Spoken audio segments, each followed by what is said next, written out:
With America celebrating its 250th birthday, I figured it was about time I made a video about the United States Navy again.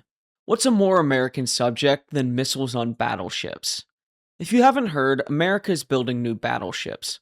Well, if you want to call the Trump class that, but I prefer a drain on the US shipbuilding industry. But instead of talking about that disaster of a class, there are far more pressing matters to discuss that make America great, like ranch dressing or air conditioning. But what if I were to tell you America already had missile battleships, or at least put missiles on battleships?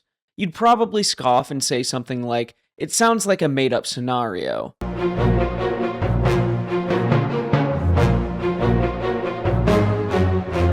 Well, it's not, and I'm going to tell you all about it. So grab a fat cheeseburger and a Coke and listen up.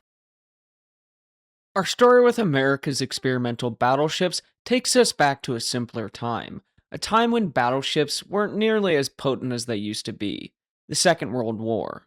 In this, USS Wyoming, already stripped down because of the London Naval Treaty, was turned into a gunnery training ship with all manner of different anti-aircraft guns placed wherever they could fit. I mean, just take a look at this photo. It's very American with the amount of weaponry on the Chesapeake Raider. She continued to train gunners until June 30th, 1945, when the urgent need for new anti-aircraft measures to counter kamikazes called her to New York for another refit, becoming the flagship for Task Force 69 out of Casco Bay for anti-aircraft research headed by Admiral Willis Lee, the decorated battleship admiral of USS Washington fame. Karishma certainly knows Ching Lee. Unfortunately, Lee suffered a heart attack one day while heading out for experiments and passed away. Wyoming's first duties involved experimental gunnery practice at towed sleds, drone aircraft, and radio-controlled targets. As the largest operating unit of the force, she was the most obvious target for the force. Wyoming continued to serve in Task Force 69, which eventually became the Operational Development Force operating out of Norfolk, which tested all sorts of new equipment and, of course, further alterations to her battery and equipment. The most notable change was the removal of her foremost cage mast, now useless since it was the fire control of the 12-inch guns and 5-inch 51 caliber guns. On July 11, 1945, Wyoming entered Norfolk Naval Shipyard and was decommissioned on August 1st, with a lot of her material and crew being transferred to USS Mississippi, which I know some of you don't like my pronunciation of Norfolk, but hey, what are you going to do? USS Mississippi was battleship number 41, displacing some 32,000 tons with a top speed of 21 knots, and was armed with 12 14-inch guns, while her secondary battery was augmented throughout her career.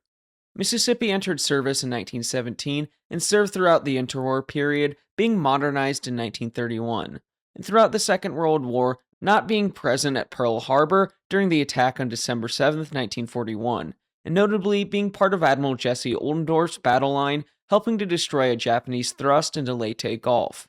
Which a lot of the old battle wagons were Pearl Harbor veterans, so they got their revenge here. But what we're going to discuss is her career after the war, as she took over duties from Wyoming, where really interesting things were going to happen to her. Mississippi arrived at Norfolk Naval Base on November 27th, 1945, for a conversion to become an experimental auxiliary ship, something the older Chesapeake Raider, USS Wyoming, had been doing. Still, Mississippi being newer and having a more extensive modernization was more suited for this role, and in February 1946, she was reclassified EAG-128, an experimental auxiliary. The battleship had all manner of secondary weapons, anti-aircraft guns, radar, and gunnery control systems placed on it to test, well, basically anything that fit on the ship when it was going out.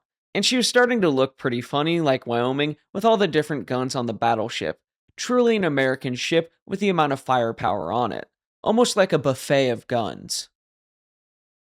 While in the shipyard, she became flagship for the Operational Development Force and of Battleship/Cruisers Atlantic Fleet, during which time the old crew of the Wyoming transferred to her, carrying a considerable amount of material with them. I should mention the two ships' timelines do overlap, with Wyoming staying on the list of active ships for a little more time while Mississippi was refitted. Mississippi re-entered service in April 1948 and got to work. She emerged with one remaining 14-inch turret and surprisingly two single 5-inch 54 caliber guns, one on the forecastle and one on the O1 level on the port side. 3 twin 5-inch 38s, 2 twin 3-inch guns, and 2 quad Bofors. By April of the next year, she added a twin 6-inch turret on No. 1 Barbette, but she never got a triple 8-inch turret which she was promised, which is kind of sad because it would have looked good. Meanwhile, this is the moment you've all been waiting for.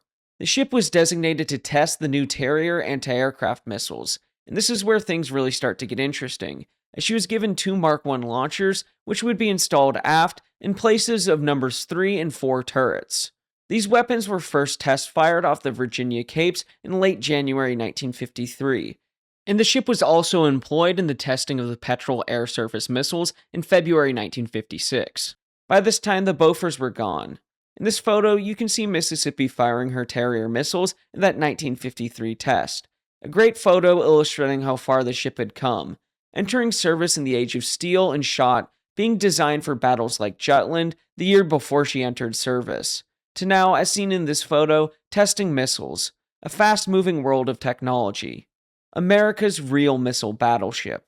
Taking from Dr. Norman Friedman in his book U.S. Battleships, An Illustrated History, the Mississippi was decommissioned on September 17, 1956, having entered Norfolk for deactivation on May 26th. She was sold to Bethlehem Steel and towed away for breaking up on December 7, 1956, after a career of nearly 39 years. Certainly, it can be said this refit was ambitious, but it wasn't rubbish. But that's not the end of American battleships having missiles on them. In fact, even more famous battleships had missiles installed on them, the Iowa class. Now, the battleships of the Iowa class had been refitted and upgraded to fight in the modern era with Tomahawk missiles, drones, and other modern weapons arrays. However, they still carry their 9 16-inch 50 caliber guns. In 1991, during Operation Desert Storm, the operation to liberate Kuwait from Saddam Hussein and Iraqi forces, which, to be fair, Saddam was using ancient Sumerian stargates to assist his Republican Guard, but that's a story for another time.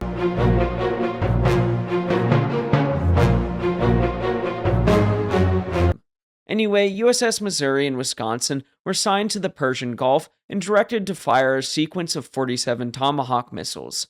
Wisconsin fired 8 and Missouri fired 7 Tomahawk missiles as part of the bombardment of Baghdad and Iraqi Air Defense Command and control targets.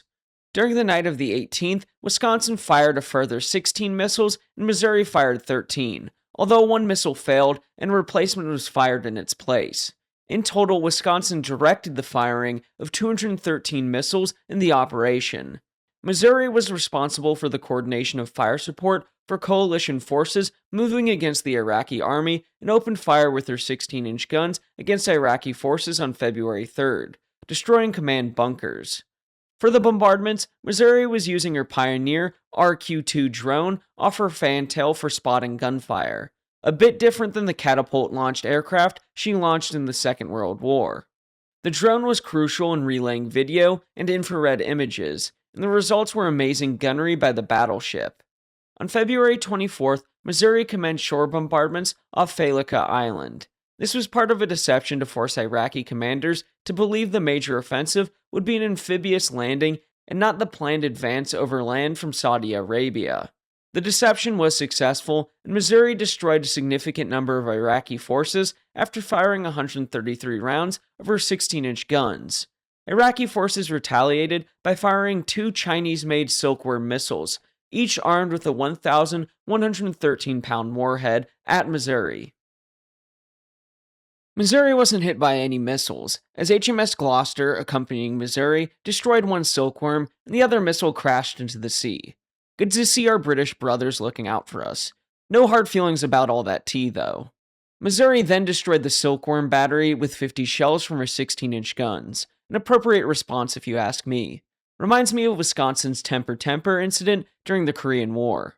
Wisconsin soon joined Missouri in the gun line and launched her Pioneer drone for spotting. The drone was flying at a low height over Iraqi troops, who anticipated another bombardment by the battleships, and promptly they surrendered to the drone, the first time such a case happened in warfare. A ceasefire was ordered on February 28th, Wisconsin having fired the last 16-inch salvo, the last of any battleship in combat. The two had expended over 1,000 rounds of their 16-inch shells and 52 Tomahawk missiles in their operation. Quite the end to the battleship in the modern era. Or at least the old style of battleship. So yes, America has quite the extensive experience putting missiles on battleships.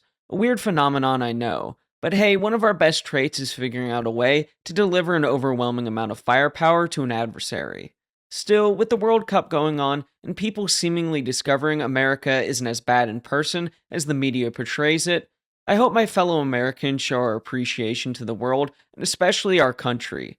Although not perfect, I wouldn't want to live anywhere else. I know some of you Europeans want to live here now that you've discovered ranch and air conditioning, but I hope you all enjoyed this silly little video. Let me know what you think about America's real missile battleships.